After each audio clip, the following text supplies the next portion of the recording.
I was faced with a choice which I never should have had. She was crying like I had never heard a woman cry before in my life. And I just cried for weeks and weeks. Everything reminded me of a baby. And I kept trying to get up from the table and look to see what was in that jar. I was dealing with the loss of my unborn child and I didn't even know it. I believe that my life was spared that night just so that I could be here right now and say abortion hurts women. Whisper, be silent no more. Welcome to Faces of Abortion. I'm your host, Cindy Collins, and again I'm with my co-host, Alan Parker, President of the Justice Foundation, and Clayton Trotter, General Counsel of the Justice Foundation. It's going to be a great show today, Alan. It is, Cindy. This is a program you're not going to want to miss. You're going to hear from Amber and Sherry how they became one of the millions of victims of the abortion business. That's right, Alan. They went through a tremendous amount of trauma, but then they found hope and healing in Jesus Christ. And now we want you to stay with us as we watch Sherry's story in her own words.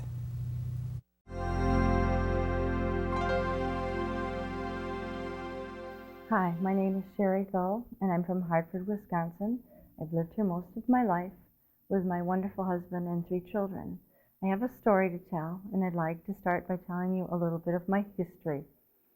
I grew up in Muskego, Wisconsin with my family of a good Baptist background, and we studied the Bible every day. I knew that I had a good faith background then.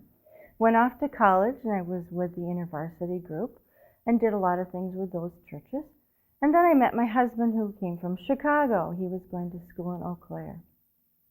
We dated for about 6 months and decided that we would get married in 2 years. So that would be when we graduated from college, and our life would just be perfect and rolling on. We got married and decided that, okay, this is a wonderful event and things are going well. We go right back to work and we go right back to student teaching. However, 6 months before I was to get married, I decided to try to take the pill so I could get stabilized. Well, that didn't work for me. For some reason, my system wouldn't handle it. So every time I took the pill, I would have some kind of a strange reaction. My face would fall asleep, my hands would fall asleep. That was not a good sign. So I decided, well, I'll just pass on this, and when we get married, we'll decide together what we're going to do. Needless to say, 3 months after we were married, we were with child. I was drastically sick. I was throwing up day and night. Only being a month pregnant, I didn't know what to do about it. I wasn't even sure I was pregnant. That's called denial. I also told my husband that, oh, how am I going to student teach while being pregnant, as I was a gym and health teacher at the time. So we decided together, we prayed about it, but we decided together that we would go and have an abortion. Being that it was illegal in Wisconsin, we drove from Eau Claire and La Crosse together up to Minneapolis, St. Paul. That was probably one of the worst experiences of my life. They wouldn't allow my husband to come with me, even though we were married. They wouldn't talk to us. It was cold as ice. Everybody worked and did their business. It was like a business. No one spoke to you. No one held your hand. No one prayed for you. When it was all over, even though I felt nothing, I sat in the waiting room with all the other women who were sitting around crying and talking to themselves and just bubbling over with anxiety. I said nothing. I did nothing. I sat quietly, waited for them to say, okay, you're fine, you can leave now. Not, here's a follow-up call, talk to your doctor, nothing. Just so long, thank you for the check. And there's the door. So as I left and we drove home, we never talked about it. For months, for years, we never talked about it. It was something we wanted to put behind us. Within the last 5 or 6 years, all of my 3 wonderful children are grown. We began to talk about it and try to figure out why there were fear and shame in some of the activities that we did together and some of the conversations that we had together. Together we worked through it. We asked for forgiveness.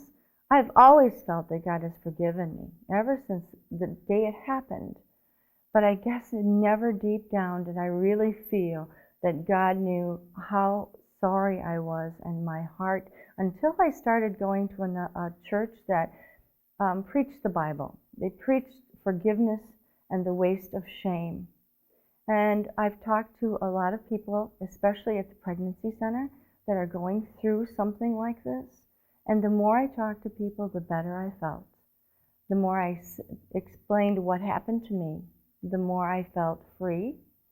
Shame was gone. Fear was gone. Let's talk about it. Let's share it. And maybe I can help somebody.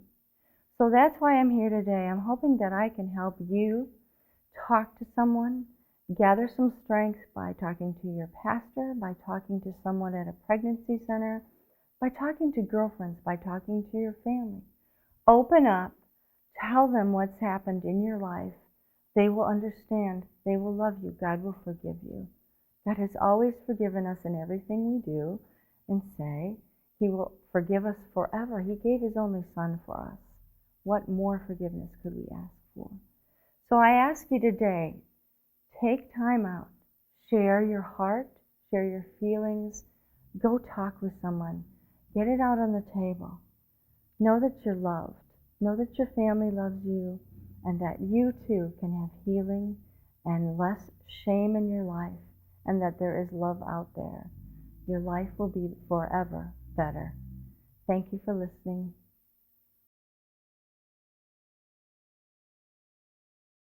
You've just heard Sherry's story about the impact of abortion on her life, the pain, the trauma, the suffering that she has gone through. If that sounds like you, you have not tuned in to this program by mistake or coincidence. We want you to know that there is help, there's hope, and there's healing. You can call the National Helpline for Abortion Recovery.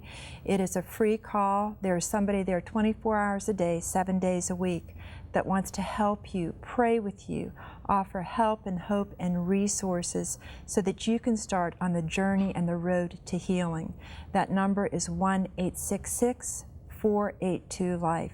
And I know, Alan, it's so important, as we know that there are millions of women around the world, but especially in our nation, that are suffering from abortion. That's true. So often women say, I saw your program and I thought I was all alone. But when a woman like Sherry shares her experience, then they know that it's not just them, and they are victims of the abortion business, as Sherry called it as well. It's not this kind, caring doctor-patient relationship. It's kind of deceiving and sucking women into the problem, though women feel the responsibility as well too, but there's many lies about abortion that need to be exposed. You know, one of the things you said about the waste of shame, there are almost 50 million women in America that have had abortions, and the enormous shame that has come on those women and our nation as a result of abortion, it is a terribly wasteful situation. It's wasteful of human life. And you know, the largest abortion provider in America, Planned Parenthood, receives almost $350 million a year from the federal government. I mean, our tax dollars are going to support this. And as an individual citizen, I feel like that's blood money, and that I feel guilty as an American for the role that my government plays and the Supreme Court of the United States in supporting and promoting abortion when we now know it hurts so many women. Well, and it is such a shameful thing, and it is